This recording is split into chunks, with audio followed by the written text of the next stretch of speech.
morning, people of the internet. You're listening to Debi Radio 79.5 FM, a podcast where we discuss the movie Grosse Pointe Blank, 1 minute at a time. I'm your co-host, Dev Sodiger. And I'm your other co-host, Hugh David. And on today's show, we're going to be looking at minute 28, reintroducing our favourite stakeout duo, Lardner and McCullers, and once again, the delightful Debi. Joining us today on the show, and all this week, we have Aaron Newirth of Out Now Podcast with Aaron and Abe, as well as a writer at We Live Entertainment. Welcome back. Happy to be back. Here we go. Excellent. So, Dev, once again, we are doing one of those minutes that makes me go, is this really his favourite movie? But Aaron, you said it's one of your all-time faves as well. And it is that funny thing when we do this sort of format, minute by minute, and there's going to be minutes that are just a little bit quieter, a little bit calmer, that don't represent necessarily what the whole film is about. But nevertheless, what we do have here is some little neat character moments and some little very neat kind of setting the scene, as it were. So, Dev, do you want to talk about that further? Yeah, this is... So, the first opening of this minute, we obviously see Lardner and McCullers kind of watching Martin as he's getting out of his car and walking across the street. There's an interesting cut there where it looks like McCullers is smoking, maybe? Like, you just see some smoke come out of his mouth, which... I don't know. The whole scene is very, very reminiscent of, like, you know, your standard 70s procedural cop movie, right? Like the two detectives on the stakeout, but having that as just like a little bit of a side story is kind of amusing to me. That, you know, it's not the focus. It's just, as you said, like a few bits of interstitial between two scenes.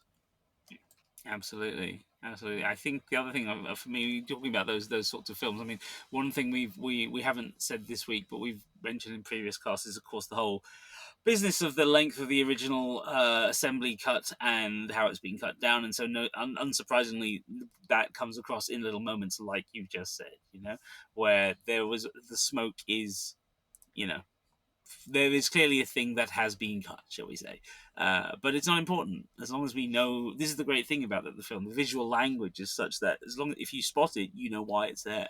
You haven't needed the setup. And it's that bit's not important. You know, and as we were saying off air, you know, the car itself, is you know that how long they've been there from the stakeout from just by looking at all the rubbish piled up under the windscreen, you know.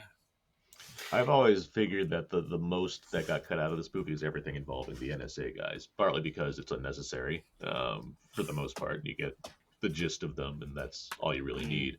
But Azaria and Kevin Todd Freeman, like, they're so funny and their chemistry is so good together, where I imagine there's probably, you know, reels of footage of them just riffing and doing all kinds of stuff, and then, you know, they just found it in the edit, you know, the stuff that they, you know, not having too much, but get what you need, get in and out with those guys before you kind of move on. So, but yeah, it's not surprising, the idea of them, you know, brushing their teeth, eating food, smoking, what have you, because they're on stakeouts all night. I'm sure remnants of that is what we're seeing exactly, as far as like just whatever mattered. Yeah. Armitage said in an interview that we found from, I think it was 2012, which is quite an in-depth one. He was saying that he allowed for a minimum of 3 takes of every scene. One that was to be played absolutely straight to the written page, one that was to be played funny, and then one that was a go nuts. And so because of that, when he finally came to put the assembly together, because he was aiming for 90 minutes, and Cusack had delivered him a script that was 120, and he said, no, you got to rewrite this. And Cusack went away with his mates, came back, and at this point it was now what was it? It had now become 150, I think. Well, it had gone up instead of down. So Armitage was like, just don't worry about it. We'll figure this out along the way. And he said when he finished his assembly, he had a 4-hour cut. And he had to bring that down.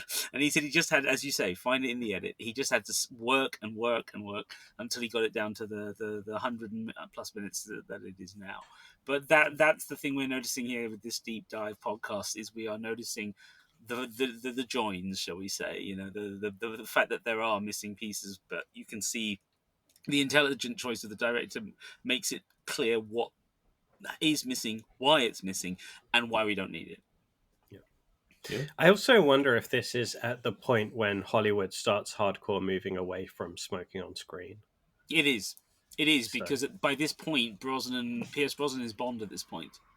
And in Mm. GoldenEye, he famously smacks in the very opening scene, he smacks the guy who's sitting on the loo having a fag and goes, "Filthy habit," which is literally the announcement to the entire world that after however many, I think it was 5 years at that point since Timothy Dalton, or 7 years, and it was just the big announcement, yeah, Bond doesn't smoke anymore. Yeah. And that started a wave of this sort of thing, although obviously things like Pulp Fiction then went against that. Sure. And I mean, sort of you know, contrasting those, thing. yeah, It's a some of those transition are from filmmaking. I mean, the you can look at the 80s and early 90s films and still see so much smoky atmosphere. Yeah. And part of that's because literal smoke machines, because Tony Scott and Ridley Scott and among others are just super big on atmosphere, and they're like, let's get this what would be a normally plain room and smoke it up. But outside of that, it's also just the way adults function, where it's there's rooms full of people that are just literally smoking, and then you really things get cleaner in the 90s, moving on from there, and then then it be to now in the 2000s onward, it came to the point where in the MPA rating, it's not just we're rated a PG-13 for language; it's rated PG-13 for language and smoking. It's like like I would agree, filthy habit, not a smoker. That's me. But at the same time, it's like, wow, we've gone really far from the adults be adulting just by the nature of them being in rooms where they would casually smoke together to now it's a warning on the label of the movie that there's smoking that could be in there. Yeah, absolutely. I mean, I find it interesting because that 97. So I finished my teacher training in 96. We were still here in Britain. There were still counties where the schools had smoking rooms for teachers. Not many. It was already starting to close down. I trained in the north of England in Hull, and so we still had them there. But when I came south in autumn of 96 back down to Surrey to start my first proper job, smoking inside public buildings was banned across the whole county.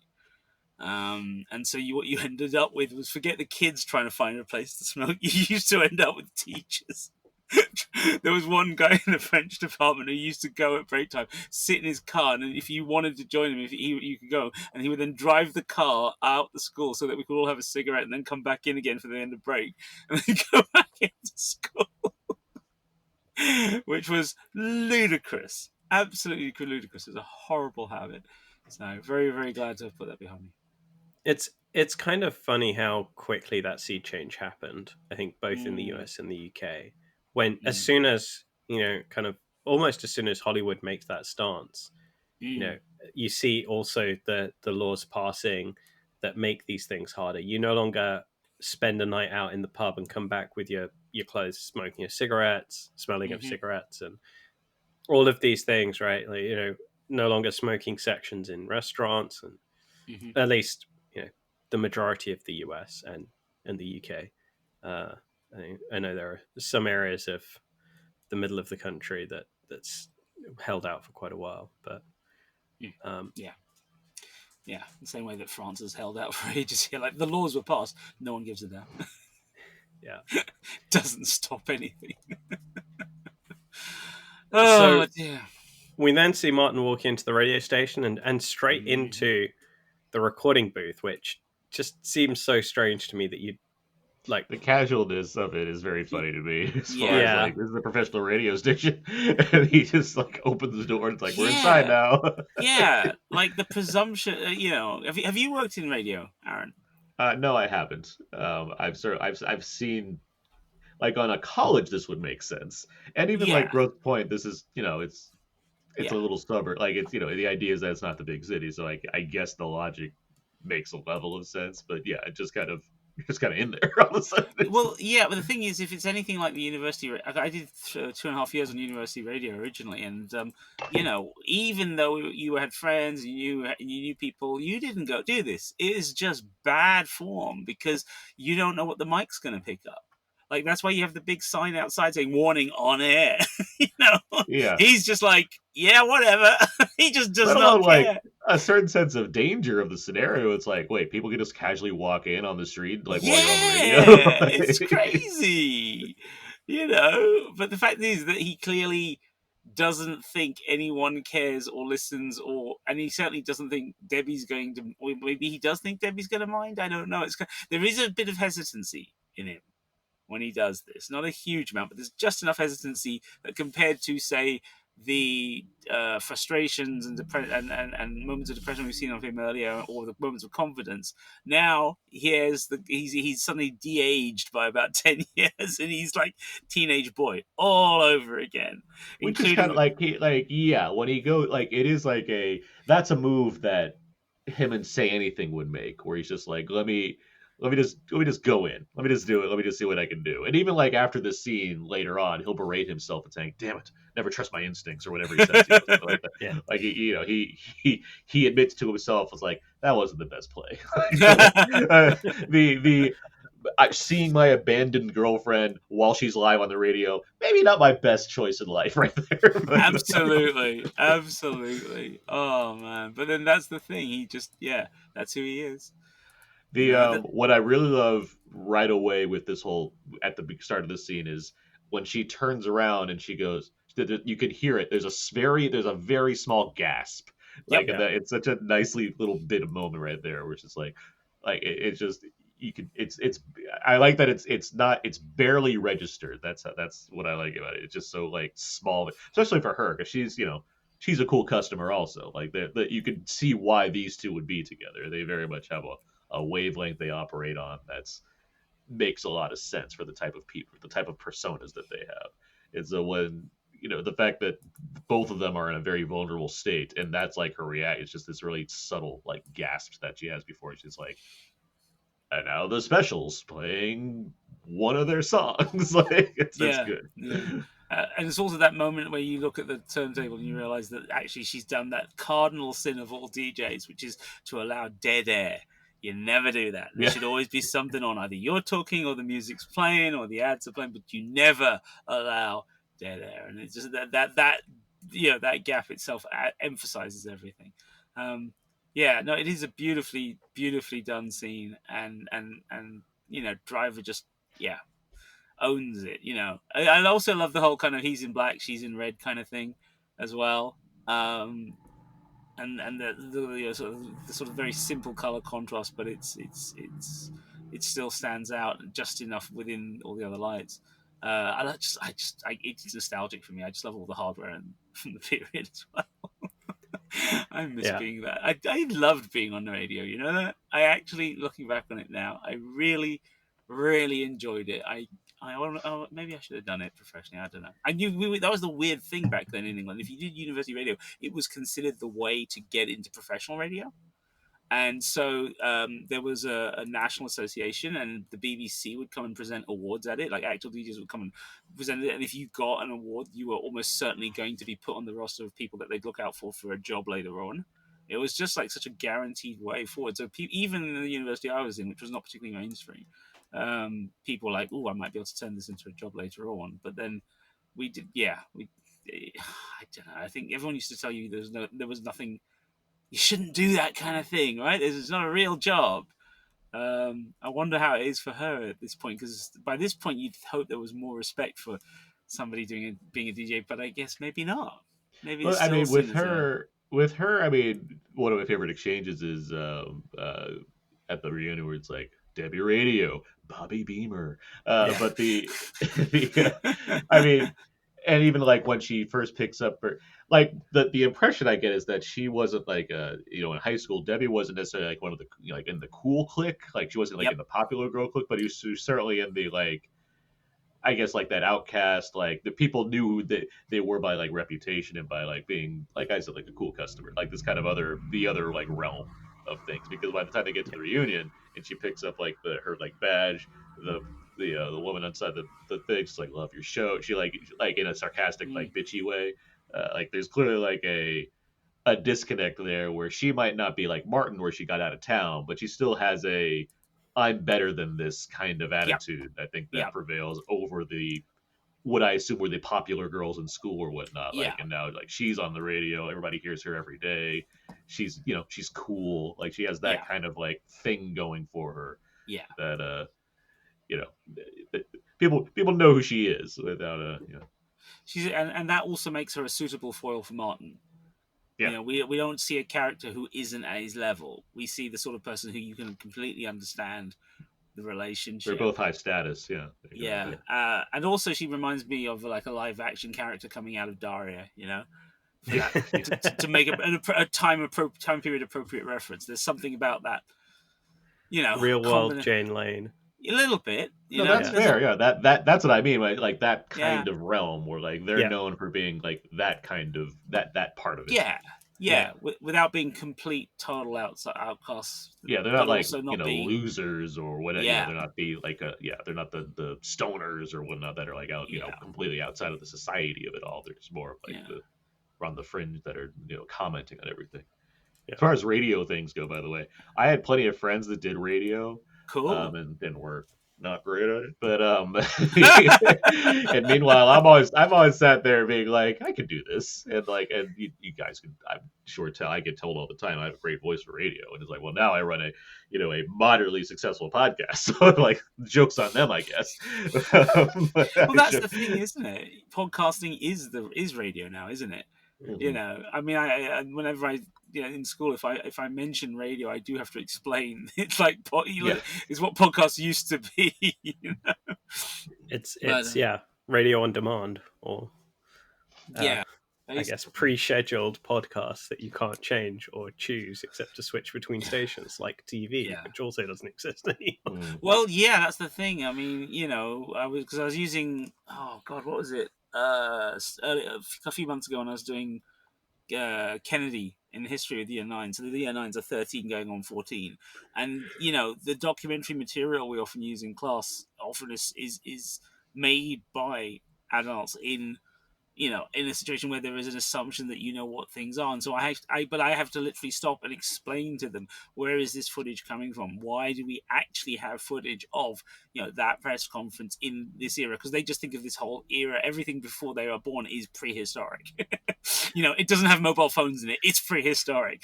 And it's kind of interesting to have to explain that. I quite enjoy to explain to them why there is a clip of Walter Cronkite announcing the president's death. Why is that the clip that's chosen, and why is that important to be remembered rather than any other particular thing? Because to them it's just some guy saying something, and you have to kind of fill all that in.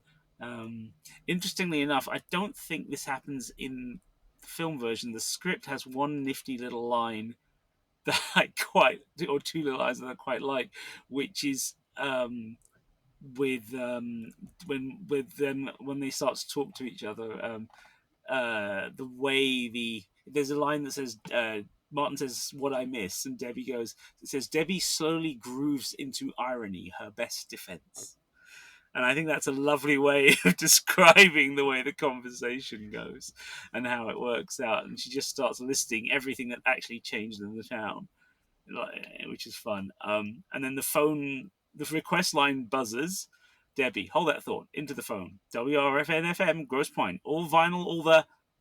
No Pearl Jam. Call back in 10 years. Puts the phone down.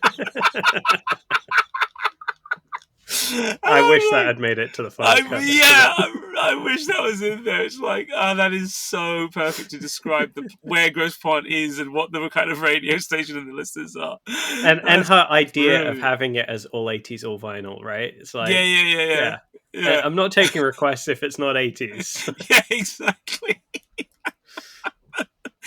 Oh dear, wonderful stuff. So yeah, maybe there are bits and pieces on the floor that could stand to be reinserted, but maybe not. Maybe it's better that it's the way it is, because it's the tension is immediately palpable. Yeah, his awkward intro stuff with it's Martin. It's like, and her just really deadpan, like, I know who you are. Yeah, exactly. Like, what makes him think he's changed so much that she wouldn't know who he is? Oh dear, you're right. That's beautiful, isn't it? Absolutely beautiful. Oh dear! So I'm just watching the bit again when she turns around again. It's just that over the shoulder shot is just because we were saying in a previous podcast about the close up on her mouth and lips and the microphone and the kind of sort of classical eroticism of that scene, but also there is something about the way she just looks over the shoulder, and with a different hairstyle and different clothes, it would be the 40s. It's that strong female lead kind of sense of you see what he sees, but you also see who she is as well. It's very, very nicely done. I also love the little touch of like shake my hand, because she's like not entirely convinced that it's a real person. Yeah, absolutely. She thinks she's hallucinating. He's a ghost essentially, and it's like he disappeared. It's like, let me confirm you're alive by touching you. Yeah. That's literally her first line, isn't it? After I know who you are, is you're not dead. You're not dead. Let me shake your hand. Yeah. Is this actually Patrick Swayze and Demi Moore, or is this? Yeah. And this by is the way. Yes, go on. I don't think I knew, like, because 90s kid, not like there's no IMDb for me to like constantly research or whatnot. I'd seen Minnie Driver in this and Good Will Hunting. I don't think I knew that she was British for the longest time. I don't think I don't think there was a reason for me to know that until maybe like an Oscars interview with something, like a red carpet interview or something at some point. But like for the most part, I'm just like, there's Minnie Driver, who I know is like from these specific things. So I do find it's hard to tell when they're not cast as bad guys. It's very difficult to tell that the English are English when they're not cast as bad guys. That's fair. Oh, but it's to her credit that she's playing, like a Midwesterner here. She's playing. It's not even like super Boston and Good Will Hunting. She's playing like a person. But like it just doesn't like it wouldn't occur to me to think like, oh, she's not from the States. Like that doesn't like hit me that way. Yeah. No, she well, the thing is, she was born in Barbados, and I think she has that facility that British expatriates have to where their initial accent is not so British that they can't move. I mean, I have the problem that I went to an international school in Switzerland, which at the time was about 50% American, and so at certain times I can drift into what used to be called a transatlantic accent / mode of speech, and then everything got weirded out by going to work for Texans earlier this century. Because I actually know what the difference between y'all and all y'all is, which is not a standard thing to know in England. But yeah, she and didn't we say, Dev, in a previous cast that we discovered that she also used to work in music as well? Yeah, Yeah, she's a singer and has a few albums out as well. I think. Yeah. But I think also, it's important to highlight to viewers who aren't necessarily English. If you move to England as a high schooler or even a middle schooler, and you go to a fairly decent school and you're rocking some kind of accent that's not received pronunciation, you're going to fix that real fast. Oh yes. You are going to want to fix that real fast, and I think that gives you the ability to adjust accents that much more easily, because you've kind of been pressured into it somewhat.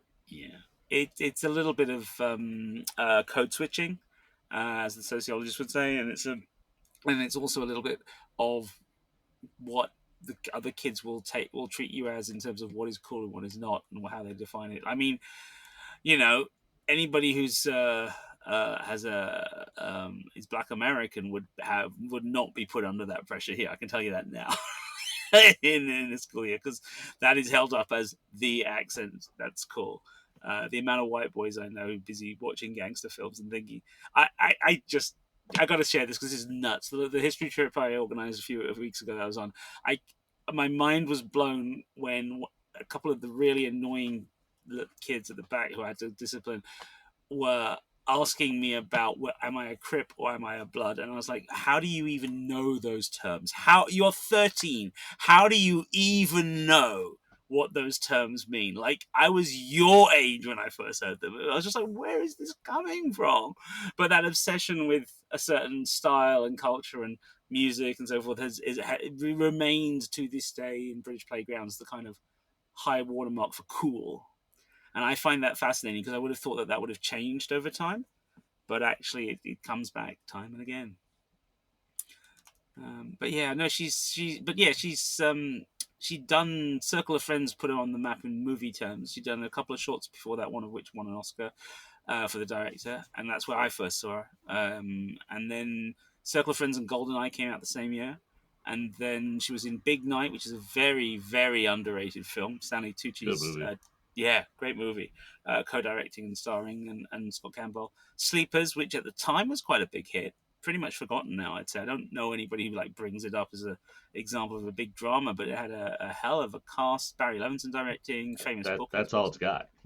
Yeah, well, true. That's true. No, the book is better. That's true. That's a movie that when you say awards bait, that's what I can think of. Sleepers. Yeah, it's a movie that feels like it's trying to be important. It's not even like it's terrible. It's just like, yeah, it exists. That's that time that all those guys got together and made that movie. Yeah, absolutely right. And then the next thing was Grosse Pointe Blank and Good Will Hunting back to back. You know, kind of put her on the map. Those two, didn't they? Yeah, well, you got an Oscar nomination for one of them. She's co-lead of this. Exactly. It's funny you bring up Goldeneye, and you brought up that she's a singer, because like Goldeneye, that's her like directly parroting the fact that for being a singer, she's like a terrible singer in Goldeneye for like the one scene that she's in, which is so funny. Yeah, with Robbie Coltrane as the Russian agent, and it's his club, isn't it? And she's caterwauling on the side. And Pierce Brosnan, he's like, who's strangling the cat? Strangling the cat. And he's like, he looks at her. It's such a great scene. They really made sure that everyone in that film got a moment, didn't they? Martin Campbell, it's one of those interesting things. People don't think of him as an author. They think of him as a jobbing director. But the fact is that, you know, there are certain things that he always does. And one of the things he always does is make sure that even the smallest roles, every person has a moment, you know, that you will remember them from. It's a very nifty thing he does. I would do a minute on Goldeneye in a heartbeat. Honestly. Okay. I would be down for that. I would absolutely be down for that. I could crush a minute on Goldeneye. Oh, mate, I have so much to bring to it. I have the game in mind all the time. Yeah. The game, all of the things that they changed and didn't change from the experience of License to Kill. You've got the special effects, the bringing in of CGI. Last ever film Derek Meddings, the great British special effects genius, ever did the model work. God, yes. Right, there you go, Dev. We've got another one coming up. In the books. Let's get that one on the list. No, seriously, I would love to do that. That would be, of all the Bonds, I think that's possibly the most interesting one for a minute by minute, because of what it is about, how it is, why it's there, but also its influences afterwards. It sure as hell is an octopusy, that's for sure. So. I mean, I can talk about that one in detail, but not enough. Not a minute by minute. No. Here he is in the clown makeup again. Yeah, no, I mean, for me, there's two. Well, anyway, I'm not gonna go down that road. There's so much I can say about it, but I will keep that for us another time. Right. So at this point, then, as we come to the end of this particular minute, we have the two of them framed by the window from the studio onto the high street, and I would argue that this is the first point in the film where you realize that one of the elements of this film is going to be a rom-com. Right? Yeah. I think visually the cue is right there in the way they move up close to each other and they are framed in the light from outside. Yeah. And it just feels, because it's such an odd looking studio as well, because it looks much more like they just converted someone's house. It looks like a lounge or something with all the mixing desk and everything just put it there in the middle. Yeah. And as they you're right. I like the idea that it's like a street, like regardless of the security factor and the other things we pointed out. I like the idea that it's this street side radio station where if you're outside walking around the street, you hear it on the, like you just hear it, like it's out there. Yeah. Like that's fun to me. That's a fun idea of like a local radio station where you can either listen to it, which everyone seems to, or if you're just walking down the the boulevard right there to like go shopping or whatever, you can hear like, oh, that's Debi on the radio. There she is. Like that's Is that's that the, a thing in small towns in America? no idea. No that idea I've whatsoever. Fair dues. Because I mean, obviously, it seems very Hollywood to me. Yeah, but- Yeah. Well, because this time period was also Northern Exposure on TV, which had the same thing with. I think it with the could radio have been station a on the thing street. in more remote areas back. Maybe not the late 90s, but the late 80s into early 90s. I could see Something it. rural. Yeah, you more know, a rural small areas mountain for sure. town or I could- something I like could see that. Yeah. Yeah. Yeah, because what they don't have, like for me, where would you hear a radio? It'd be inside a shopping mall. Yeah. Yeah. Yeah. So I guess for them, it's the high street because that's their mall, isn't it? They don't actually have a mall. Yeah. Cool.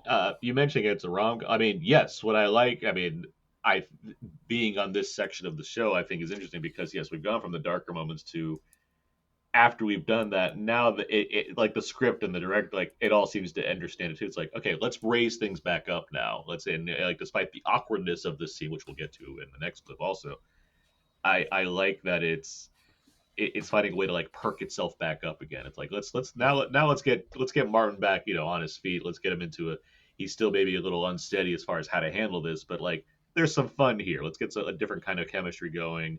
Let's get John Cusack into a thing that he's very familiar with, which is awkward rom-coms. Yeah. Like let's do all that now. So. Yeah. I think Before these smacking days, him down again. well, of course, it's that kind of. I must admit, if I had to sell this film to somebody now, I would probably be like, it's a John Cusack rom-com with guns, as opposed to doing it the other way around. Yeah, I can see that. I'm not saying it would work. I'm just saying I think given what he's most now we've known had 20 years Yeah. of him, Yeah. and given all these shitty action films that he's done for Sony, the absolute dreck he's found himself in. I think the only way I would be able to push this one is to kind of go, well, actually, that thing you think you see him do, well, it's actually that plus.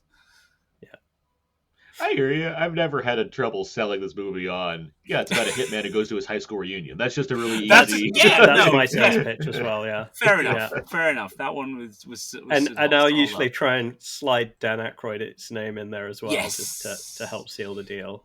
Yeah. No, I think I said I go more nuanced. I go like it's about a hitman goes to his high school reunion. It's got John Cusack. It's kind of like if they made a sequel to Say Anything. that's right. Like it's like which I always kind of view. It's like it's this weird like it is sliding, that though. It's like a sliding doors version of that. Like what if he didn't get with her at the end and he just left and he became because it's what brings it together. It's the kickboxing. It's the fact that he does kickboxing. Yeah. Like Say Anything. That's his whole aspiration. Is like I want to be a great kickboxer. Now this movie, he's like an accomplished kickboxer. Yeah, who happens absolutely to murder right. people for a living. The only difference is he doesn't have he's got he didn't get the girl at the end. So No, that's absolutely it. He leaves that. He goes off into a 80s Vietnam War movie and comes out the other side, right? It's basically that kind of. That's the missing middle chapter we don't have. We don't have the movie where he goes to Vietnam and becomes a different person. Or wherever. He goes to Kuwait. Yeah. Three Kings or something. Yeah, basically, that's the missing piece. I always, Three Kings is such an underrated movie. People do not talk about it. I love Three Kings. That One of my favorites. Yeah, such a great movie. And that, again, I always joke that is like the perfect origin story or arc for so many kinds of characters. Like, to me, Three Kings is literally what the A-Team remake should have been. Because you've got all the characters. Clooney is Hannibal. Ice Cube is Mr. T, right? Wahlberg is Faceman. I wonder if they ever thought of that as they were making that movie, because it is pretty one to one. You got Spike Jonze in there as the other, it's Murdoch. Murdoch. Yeah, like I wonder if they ever thought of that as they were making Three Kings. It's very obvious now as you say that out loud. I remember sitting in the cinema watching it, and loving it, and also thinking this has got a really weird tone. Is it meant to, But I can sort of see Cusack in that kind of thing, and then. Or that kind of film, then coming into this. I mean, he didn't actually do any war films, did he? Because like even Michael J. Fox did. Thin Red Line for like a hot minute. But Oh like yeah, but everyone's in it, like we're in yeah, Thriller, yeah, it's like exactly. Yeah, everybody's. and most people got cut out of it or cut down to like 2 scenes as well. I'm Yeah, trying to think though. Has he done like a full I on war movie? don't Let's think see he. Well, here. back then I would have because he looks because I could have seen him doing it as in he's convincing, in a certain way. I could see him Like being I wouldn't somebody. be surprised if he was like in the auditions for Platoon because he's like the same Yeah, age as like Sheen at precisely, that point. Like that would make. But no, precisely. I don't see anything here. I don't think he's ever done like So a. yeah, so we're missing the thematic link. He never did it. He just skipped it. What Like a even shame. now he'd play like a general or something like that. But like Yeah, no. that's true. I could see him doing that very definitely now.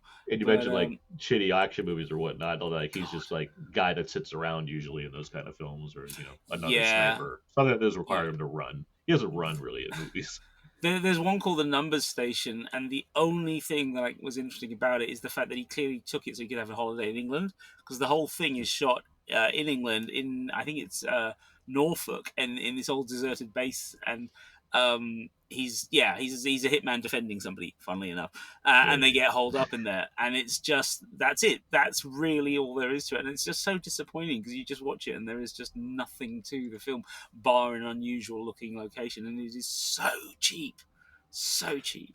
But yeah, no, he didn't do it. He did all... Oh Yeah. God, you know what it is? I always forget. He was in Con Air. That's right. Yeah. I mean, because that's just after this. That's literally the film that comes out after Grosse Pointe Blank. Yeah. Oh, that's his moment of on-screen action. Depends what we're talking about, but yes, I mean, like that's his big. He's given some big bullshit reasons as to why he took. I love Con Air, by the way. I think Yes, it's wonderful. absolutely. I think he's great it's in it. So great. He's given a lot of reasons as to like why he was in that movie. It's always very funny to me. He seems very. He seems like he wants to say everything, but the money was good. He wants to give every other reason. But we know that everyone was in that because of the money. That was the point of the film, right? Kind of, wasn't it? Like, I mean, I still love the fact that the screenwriter wrote that as a joke, and then what do we call it? Bruckheimer was like, "Oh, great, let's make it." It was meant to be a parody, and they just shot it as it was. It's like they just left all the funny things in, and actually it does kind of work. But yeah, it's immense fun. Charlie Brooker, long before he became properly famous, he used to have a website called TV Go Home, which was a parody of a weekly TV listings magazine. And the fun stuff was not in the kind of parodies of BBC and ITV and the mainstream stuff. It was when you turned the page for the satellite and cable channels. And he used to have on one of them the channel for stupid people. And all it was Con Air, and then Con Air, and then Con Air. And that's all it was. And that's like buried in one of the pages. But much as I love the film, I got what he was getting at. But very Charlie Brooker moment there. Rightio. Where are we at now? Do we think we've exhausted things? I feel like we're almost there. I think we call it, yeah. Let's call it. Okay, this was minute 28 of the Grosse Pointe Blank podcast, Debi Radio 79.5 FM, featuring your hosts, co-writers, and co-producers, Dev Soligar and myself, Hugh David. Today's guest was Aaron Newworth of Out Now with Aaron and Abe, and a writer at We Live Entertainment. Aaron, where can we find you? You can find me, of course, talking on Out Now with Aaron and Abe with my co-host Abe. We talk about weekly movie releases. That's everywhere you can find podcasts. I write for We Live Entertainment, which is for my movie reviews. I write for a site called Why So Blue for Blu-ray and Criterion reviews. And I'm on Twitter at Aaron's PS4. And my personal blog, thecodeiszeek.com. Everything I do ends up over there. Awesome. And you can find us on all good podcast players, as well as YouTube, X, aka Twitter, and Spotify as at Debi Radio, as well as on our website, debiradio.com. And for all of those, it is DEBI Radio. Finally, if you want to talk with us, you can also find us on the Facebook listeners group, Debi Radio 79.5 FM Fan Club. Very old school idea, but hey, it is for Facebook. So thanks for listening. See you next episode. Sure was clear that all of this was new. Concentrating hard like a little girl, smoking for the first time. It wasn't a moment was a feeling of moving.